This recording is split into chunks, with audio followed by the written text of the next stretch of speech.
Hello, fellow rebel capitalists. Hope you're well. Wanted to go over the Uber numbers that just came out.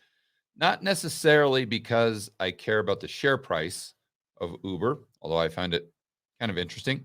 More so because of what the CEO said about some of the drivers.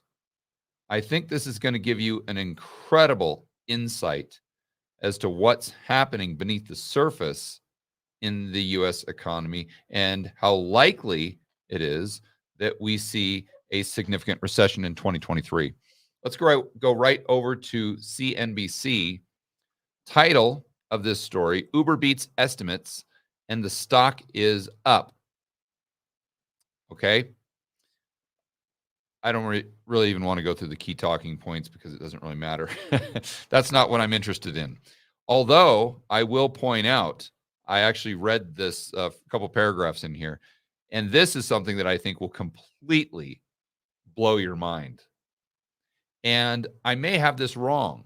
I'll be the first person to admit that I know very little about analyzing stocks or specific companies. That's not my cup of tea, as you guys know. So I could be way off, but just from my background as an entrepreneur for many, many years, this and buying, selling businesses and whatnot, this seems very bizarre, but I'll read to you what I'm referring to. Revenue for the quarter was up 49% year over year. Okay, so I never had a publicly traded company. I never had a massive business. The largest business I ever had was the one I retired from, and that did the annual revenues there were about 24 million, and we had about 100 part-time, full-time employees. So that was the largest. So I was never in this space. I was never at this level. But I do have a lot of experience with just analyzing P&Ls of simple businesses like McDonald's or like laundromats, stuff like that. So, okay, great. Revenue is up. But my first question as a small business former entrepreneur would be, who cares? What's the damn profit? What's the bottom line here, guys? So Uber noted that net income. So now all of a sudden I'm getting interested. Okay, net income. Now I don't know if that's what their definition of profit and my definition of profit would be the same, or I don't know if their definition of net income would be similar to my definition of profit, but at least we're getting closer to what the bottom line was. So net income for the quarter was 595 million. And I thought to myself, that's weird. I thought Uber just loses massive amounts of money. Maybe they're all of a sudden profitable.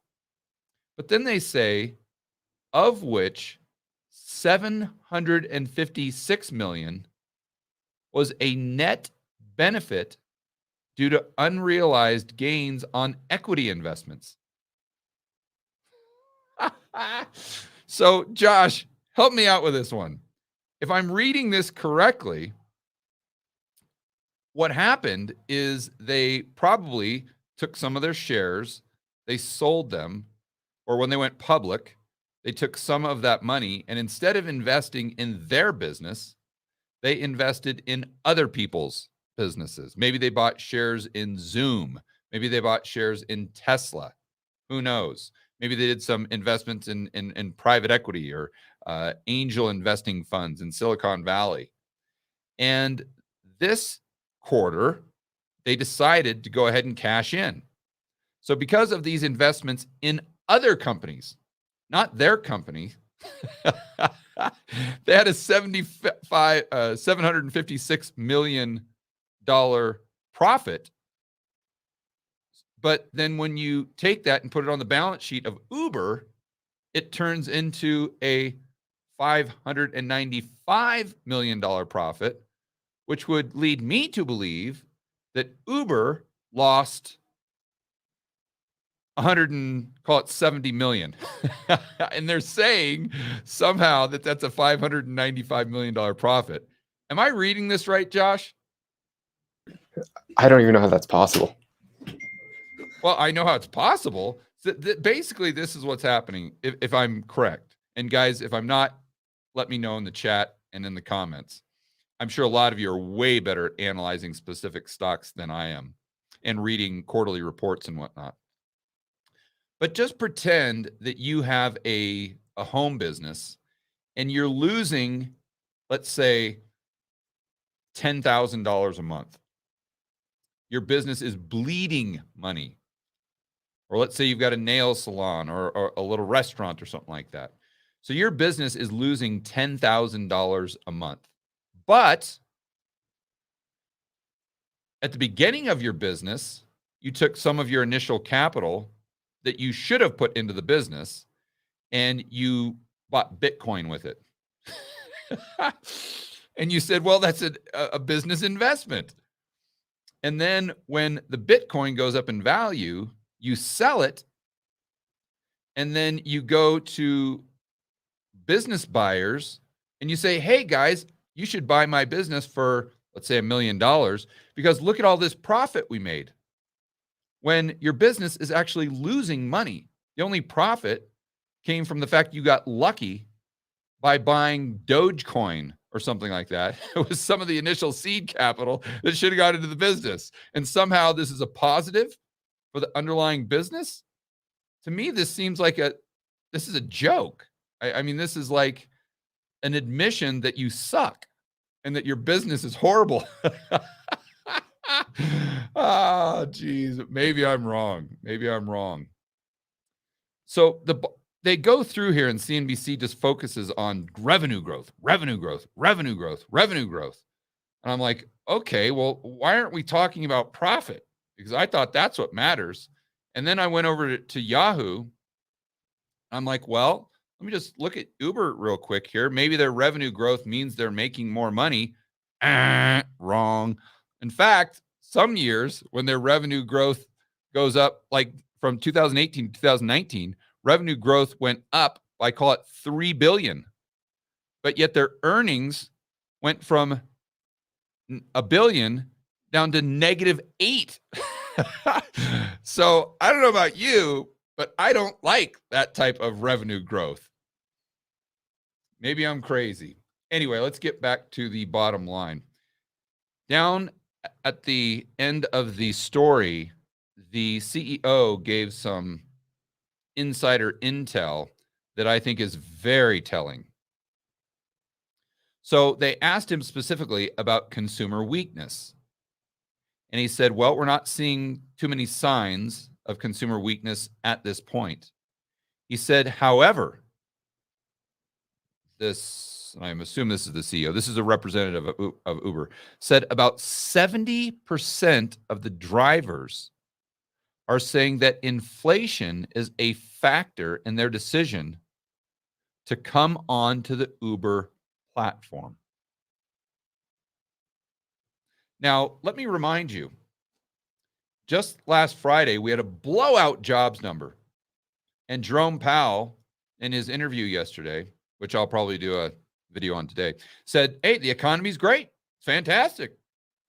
Just look at the labor market. It's booming. If the economy is booming, why do 70% of the drivers for Uber say they have to drive Uber because they can't afford to make ends meet? This is basically what they're saying when they talk about the fact that inflation is their main motivation for taking on this side hustle. In other words, prices have gone up so much, I can't afford to eat anymore. I can't afford to live. And because prices have gone up, I've got to go out and take another job. So because this person now has 2 jobs instead of 1 job, does that mean the economy is better? Or does that mean the economy is worse? If your measurement of the economy is how strong it is and how it is impacting the standard of living for the average Joe and Jane. And I also want to remind you of a story we did just a couple days ago. In fact, I think it was after the jobs number came out on Friday, where U.S. credit card debt jumps 18.5%. You say, oh, it's because everyone's spending money because they're rich. No, delinquencies increased as well. So it's not just consumer credit card debt, but it's the delinquencies skyrocket. And you combine that with this Uber CEO or representative saying that 70% of the drivers are saying basically they can't afford to make ends meet, and therefore they need an Uber side hustle. And then the representative goes on to say, we may be benefiting from that trend. We'll see where it takes us. So let's think about this. The more drivers Uber has, unless they're losing money per driver, which they very well may be, but at least the top line revenue, you would assume the more drivers they have, the more top line, the more revenue will come into the business. So the fact that their top line exceeded Wall Street expectations could suggest they have a lot more drivers now than they ever had in the past. And if they have more drivers, does that mean all of these drivers are choosing a side hustle or an additional job because they're so rich? Or does it suggest that all of these people are gravitating and driving for Uber, driving up their top line because they can't afford to put food on the table? They can't afford to put a roof over their head.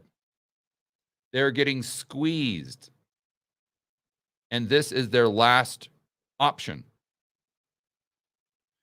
And again, what that would tell me is that the 95% of the data points that suggest the economy is slowing down to be very nice, or to be, looking at the glass half full,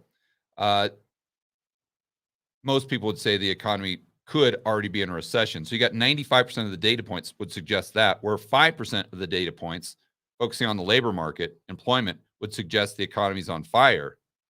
But then we kind of connect the dots with all this data that is kind of underneath the surface, where you got to dig a little bit. And I'll let you be the judge. But as far as my opinion, it seems like, to put it mildly, the economy is slowing down, and that the 95% of the data is correct, especially when you look at this anecdotal evidence and try to figure out what is driving this increase in drivers, which is benefiting their top line, maybe at the expense of an economic recession. All right, guys, enjoy the rest of your afternoon. As always, make sure that you're standing up for freedom, liberty, free market capitalism. See you in the next video.